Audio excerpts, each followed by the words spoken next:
अभी दोबारा से करना। जिन जिन लोगों ने इस दुनिया में, जिन लोगों ने कानूने कुदरत को, जो कुदरत के कवानीन हैं, जिन जिन लोगों ने उनको नेग्लेक्ट किया और फिर चाहे पीएचडी की डिग्रीज हासिल कर ली, वो लोग सारी उम्र रोते रहे। जिंदगी में, आखिरत में, कब्र में उनको कहीं भी कामयाबी नहीं मिली। दुनिया की मिसाल हमारे सामने है। जिन लोगों ने एमफिल किया, मास्टर किया, और आप देखेंगे कि आजकल हमारे माशरे में almost in every country we find millions of people जो कि ग्रेजुएट हैं, करोड़ों लोग जिनके जो मास्टर्स हैं, एमफिल हैं हजारों लोग, कई सौ लोग पीएचडी हैं, लेकिन सारे कामयाब नहीं हुए। And you know why? Because उन्होंने डिग्री हासिल कर ली, लेकिन जो कुदरत के कवानीन हैं उनको उन्होंने फॉलो नहीं किया।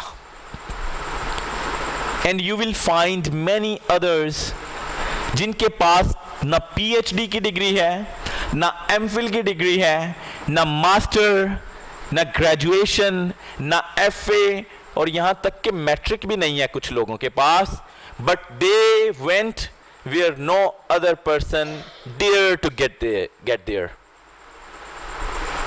वो उनसे वहां हिम्मत ही नहीं वहां पहुंचा जाए। And you know why? Because वो लोग जाने या ना अनजाने में कानूने जो कुदरत है, कवानीन जो हैं कुदरत के, उनको फॉलो कर रहे होते हैं। मतलब अल्लाह पाक ने कहा, मोहम्मद मुस्तफ़ा सल्लल्लाहु अलैहि वसल्लम हमारे लीडर ने कहा कि सच बोलो, इसी में तुम्हारी कामयाबी है। अब पीएचडी कोई बंदा कर ले और कमाल का झूठा हो, क्या वो कामयाब हो सकेगा? He will not be called a doctor but a liar. अगर हज़ूर सल्लल्लाहु अलैहि वसल्लम ने फरमाया जो मिलावट करता है वो हम में से नहीं है।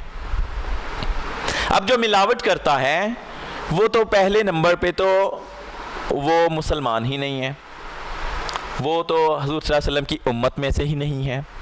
अब फिर भी वो खुद ही तकरीरें करता रहे, मैं मुसलमान, वो ईसाई, वो काफिर, मैं ये, मैं वो, तो तकरीरें करता रहे। लाखों करोड़ों लोग कर रहे हैं, है भी नाकाम। बात यह है कि इस दुनिया में आप डिग्रीज की बजाय ये इस तलाश में निकल पड़े कि आपने कवानीन जो हैं कुदरत के, उनको फॉलो करना है। अल्लाह पाक कुरान मजीद के 3rd पारे में बताता है कि इंसान के लिए इस दुनिया में वही कुछ है जिसकी वो कोशिश करता है। और यहां पर मैं एमफिल पास लोगों को देखता हूं, वो कह रहे होते हैं यार ये मैं सीवी तो है, पता नहीं मुझे उधर जॉब मिलेगी कि नहीं, यार तुम मेरा कुछ कर दो ना, यार कोई थोड़े बहुत पैसे लेके मैं भर्ती नहीं हो सकता पुलिस में, राइट? क्योंकि इसलिए कि वो बेयकीनी, वो मेहनत की कमी, वो लैक ऑफ विजडम, वो लैक ऑफ नॉलेज उनसे ये बातें करवाता है। बिकॉज वो कुरान मजीद के 3rd पारे के कि उस आयात जो कि कानून भी है, रूल भी है, उसको नेग्लेक्ट, नजरअंदाज कर रहे होते हैं, भूल रहे होते हैं, जहां पर अल्लाह पाक बताते हैं कि इंसान के लिए इस दुनिया में वही कुछ है जिसकी वो कोशिश करता है। अगर वो ये सोचे कि यार मैं क्यों टाइम जाया कर रहा हूं, ये बात पूछते हुए कि मुझे नौकरी मिलेगी कि नहीं, simple keep it in your mind कि जिस काम की भी कोशिश करोगे सच्चे दिल से वो मिल जाएगा। अगर ये उसके माइंड में हो तो वो कभी भी इधर उधर लोगों से ना पूछे। यही हमारे साथ है। और कवानीन, जिनमें से एक कानून ये है कि जो बंदा भी सुस्त होता है, द लॉ ऑफ नेचर और भी कवानीन और भी कंट्रीज के लॉ, ये उनको सपोर्ट नहीं करते। सुस्त बंदे को सपोर्ट नहीं किया जाता। अब कोई सोया रहे अपनी वजह से, फॉर एग्जाम्पल आपने किसी एम्प्लॉय का रखा है काम पे, वो 4 दिन सोता रहे और 5वें दिन उठ के आके कहे कि मैं काम पे आ गया हूं, तो क्या आप उसको पूरी सैलरी दोगे? क्या आप उसको कहोगे अच्छा 4 दिन सोया रहा है, कोई बात नहीं, 8 दिन सोया रहा था, मैंने तो तुम्हें पूरी सैलरी देनी है। अगर कोई आता 10 दिन सो के और कहता कि मुझे ये चाहिए आपसे, तो क्या आप उसको ये कहते 10 दिन सोए रहे हो, कोई बात नहीं। इसी तरह अगर आप 50 साल सोए रहें जानबूझ के, अल्लाह पाक बार बार बता रहे हैं गौर व फिक्र करो, नहीं करते, तो जब आप एंड में क़यामत वाले दिन हाजिर होंगे अल्लाह के हजूर, तो जब आप कहेंगे ना मुझे पता ही नहीं था, तो मैंने तो ऐसा, मैं नहीं समझता कि वहाँ पर अल्लाह पाक ना कहें कि इंसान के लिए इस दुनिया में वही कुछ है जिसकी वो कोशिश करता है। और गौर व फिक्र की इतनी आयात नाजिल हुई आप लोगों पे, आपने क्यों गौर व फिक्र नहीं किया, अपने दिमाग को क्यों यूज नहीं किया। हम अगर स्टडी में किसी ना किसी वजह से रह गए हैं या पढ़ रहे हैं और कामयाब नहीं हो रहे, तो हमें समझ जाना चाहिए कि हम लॉ ऑफ नेचर को, कवानीन जो है कुदरत के, उनको नेग्लेक्ट कर रहे हैं। हम उन पर जब अमल करेंगे तो no one can stop us, no one can stop us. लेकिन जब कानून कुदरत को हम फॉलो नहीं करेंगे तब कुछ नहीं होगा। कानून चुस्त के साथ है, सुस्त के साथ नहीं है। आपने देखा होगा एक लाइन लगती है जहां पर इनामात तकसीम किए जा रहे हैं। जो बंदा घर सोया है, चाहे उसका नाम भी है लिस्ट में, जो बंदा घर सोया रहे, सुस्ती का मुजाहिरा कर जे, ना वो लाइन में जा पाता है और ना उसको इनाम मिलता है। राइट, ऐसा ही है। लेकिन कभी कभार ऐसा होता है कि हमने जब फ्लाई करना होता है ना, तो जो सुस्त लोग रह जाते हैं उनकी थोड़ी सी टिकट को एक्सपेंसिव करके हमें सेल आउट कर दिया जाता है। यानी चुस्त लोगों को सुस्त लोगों के लिए कुछ रखा हुआ भी मिल जाता है। आप एयरपोर्ट पर जाएं, अभी अगर टिकट है 1 लाख रुपए की किसी भी कंट्री की, अगर आप वहां जाएं और आप कहें मुझे मेरी टिकट कैंसिल हो गई और मुझे इमरजेंसी में कोई टिकट चाहिए, तो सबसे पहला काम जो वो करते हैं तो वो ये देखते हैं कि कौन पैसेंजर सुस्त है जो अभी तक नहीं पहुंचा, उसकी टिकट एक्सपेंसिव करके इसको दे दी जाए। ये कंट्रीज के लॉ और कवानीने कुदरत ये भी इसी तरह है। अगर हम घर से नहीं निकलेंगे, जो मर्जी एक्सपेक्टेशंस हों हमारी कि हम बाहर जाके ये कर देंगे वो कर देंगे, लेकिन जाए ना, सुस्ती का फुल मुजाहिरा करें, तो हमारे साथ भी ऐसा ही सलूक किया जाएगा। बिकॉज कानून सुस्ती वाले बंदे को सपोर्ट नहीं करता। एक छोटी सी एग्जाम्पल मैं अपने घर की देता हूं। इसमें मेरी नानी अम्मा आई हुई हैं, ऊपर बैठी हुई हैं इस वक्त। मेरी नानी अम्मा के भाई, उनकी डेथ हो गई, उनके बाद उनके एक छोटे भाई हैं और मेरी नानी अम्मा है। अब उनकी थोड़ी सी प्रॉपर्टी थी, थोड़ी सी, ज़्यादा नहीं है, जिनमें मेरी नानी अम्मा और मेरे नानी अम्मा के भाई का हिस्सा है। अब मेरी नानी अम्मा ने सुस्ती का मुजाहिरा किया कि जब मेरे नानी अम्मा के भाई जिंदा थे, वो बार बार कहते रहे कि मेरी कोई औलाद नहीं है, मेरा कोई बच्चा नहीं है, मैं ये जायदाद या प्रॉपर्टी कुछ आपके नाम करना चाहता हूँ। मेरी नानी अम्मा ने उधर ना की। मेरा ख्याल है कुछ ठीक भी किया, शायद कुछ बहनें वो कहती है कि हमें कुछ नहीं चाहिए, हमें हमारा भाई चाहिए। अब ना सदा भाइयों ने इस ज़िंदगी में रहना है, ना सदा बहनों ने रहना है, किसी ना किसी ने जाना है यहाँ से। मेरी नानी अम्मा के उन भाई की कोई औलाद नहीं थी, उनकी डेथ हो गई। फिर भी मेरी नानी अम्मा ने कुछ ना देखा कि प्रॉपर्टी किस तरफ कुछ देखा जाए। उसके तकरीबन 7-8 साल बाद मेरी जो नानी अम्मा के भाई थे, उनकी वाइफ का भी इंतकाल हो गया। फिर भी मेरी नानी अम्मा ने कुछ नहीं सोचा। उसके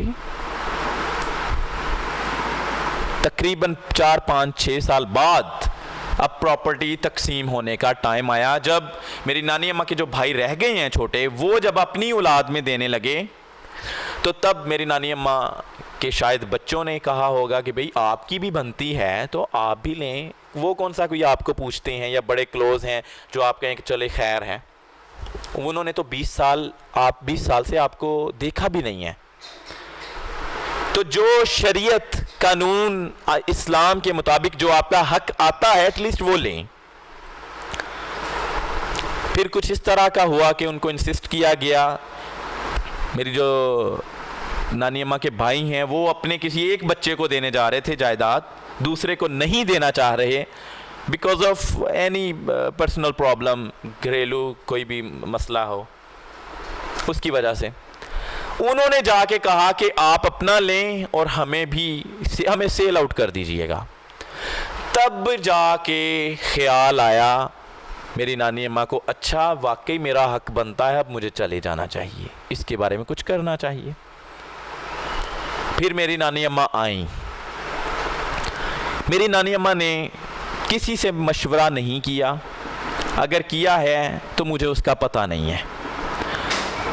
मेरी अम्मी से बात हुई, उन्होंने कहा कि थोड़ी सी जायदाद है, ना होने के बराबर है, आप रहने दीजिए।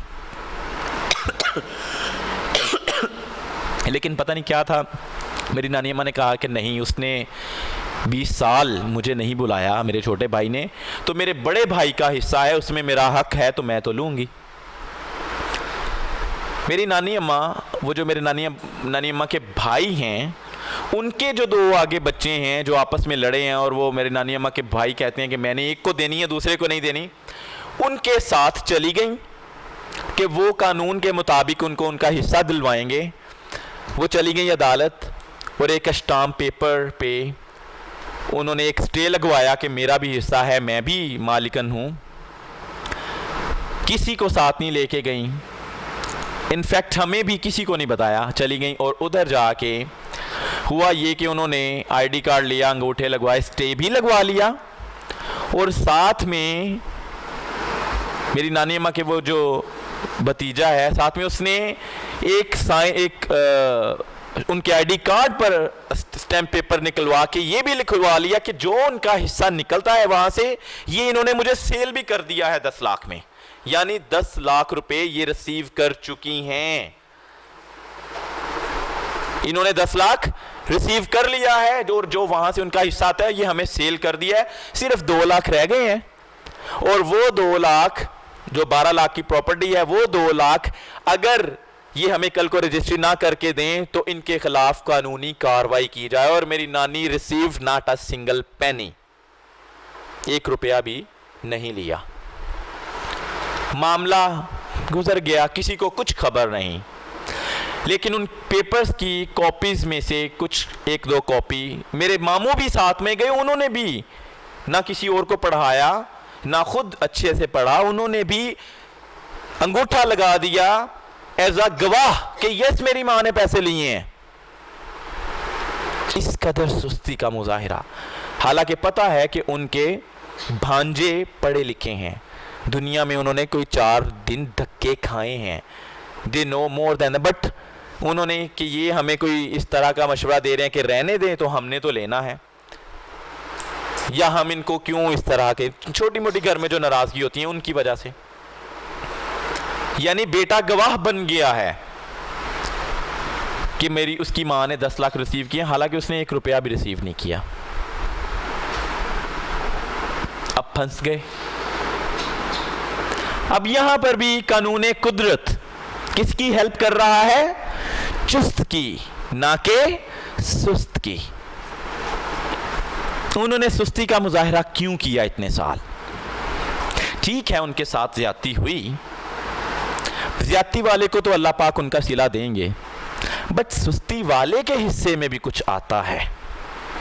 वो ये ना समझे कि मैंने किसी के साथ कुछ नहीं किया, हाँ सुस्ती की है तो खैर है, मैं सोया रहा हूं, नहीं, उसके हिस्से में भी कुछ पनिशमेंट आती है।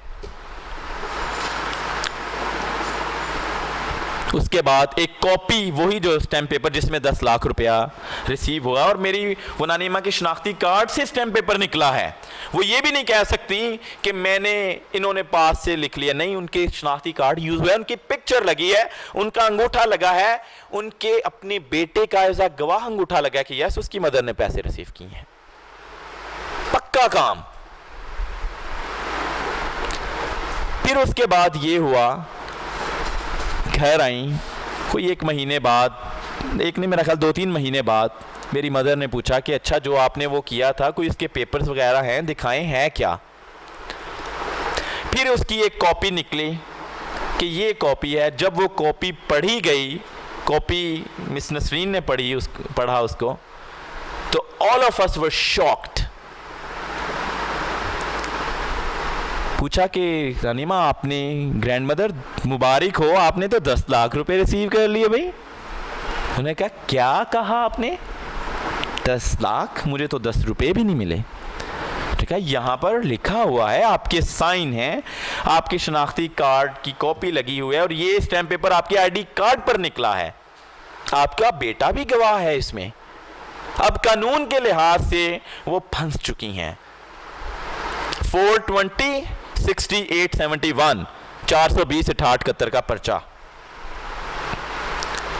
फ्रॉड।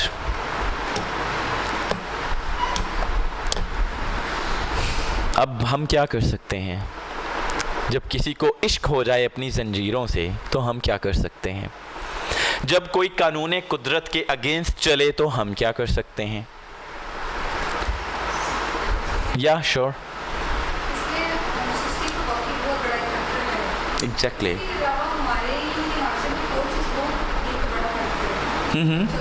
जी जी,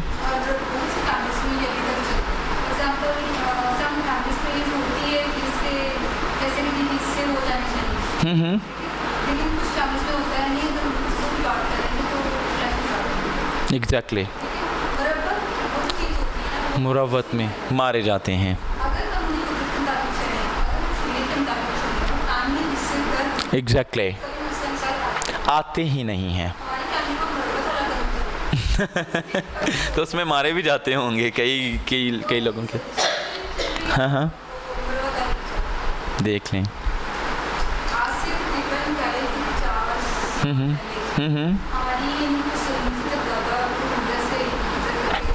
जी जी, अच्छा आप लोग भी महाजिर हैं, हम भी महाजिर हैं। अच्छा ठीक।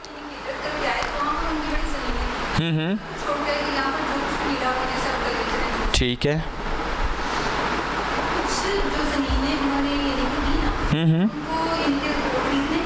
ठीक।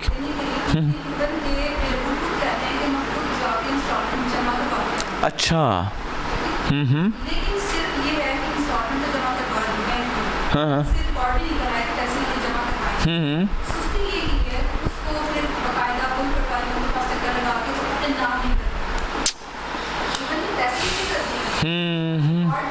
हाँ हाँ,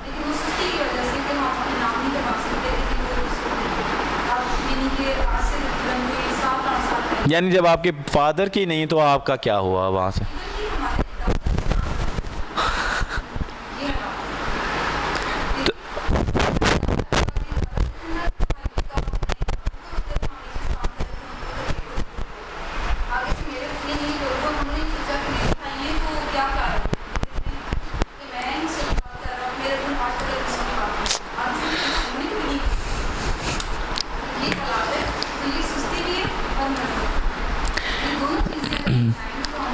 अच्छा, मिस मुरव्वत और सुस्ती की डिटेल में जाएं, आपको पता चल जाएगा कि मुरव्वत और सुस्ती 2 डिफरेंट चीज़ें हैं।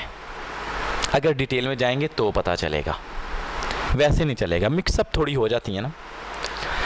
सुस्ती एक और चीज़ है, मुरव्वत एक और चीज़ है। दोनों की पहले डेफिनेशन निकालें, डेफिनेशन के बाद आगे चलें, इसको एक्सप्लोर करते हुए देखेंगे कि ऐसे हैं, यहाँ से ऐसे होती जाएंगी। एक टाइम ऐसा आएगा, सुस्ती ये होगी, मुरव्वत ये होगी। हाँ, ऐसा होता है, सुस्ती फिर जब देखा कि कोई अब कहेगा कि तुमने सुस्ती की, तो फिर कहते नहीं मुरव्वत, मैं तो बस मुरव्वत में मारा गया। ऐसा भी होता है।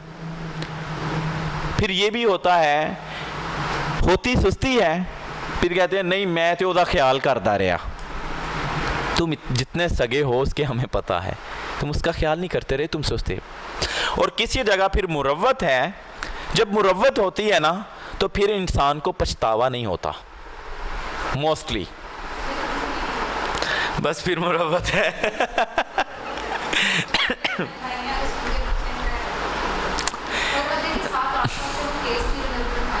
अच्छा ठीक है।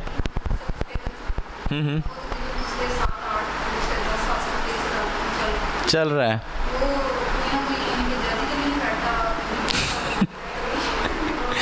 अच्छा मैं इस बात सुने, पता है चक्कर क्या है, एक तो कानून जो पाकिस्तान का है वो तो अपनी जगह पे है, लेकिन वो अगर थोड़ी सी सुस्ती है तो उसकी थोड़ी सी सज़ा आपको भुगतनी पड़ेगी, बिकॉज पड़ रही है, क्योंकि कानून कुदरत को आपने डिनाई किया, जाने या ना अनजाने में, जैसा भी हुआ, चाहे आपको इसका इदराक था या नहीं, बट ये आपसे इंटेंशनली और अनइंटेंशनली जैसा भी है, आपसे ये हुआ कि सुस्ती हुई, अब उसकी दरअसल आपको सज़ा मिल रही है, जिसको हम ये भी कह सकते हैं कि पाकिस्तान का कानून ही इंजता है। अच्छा एक और बात,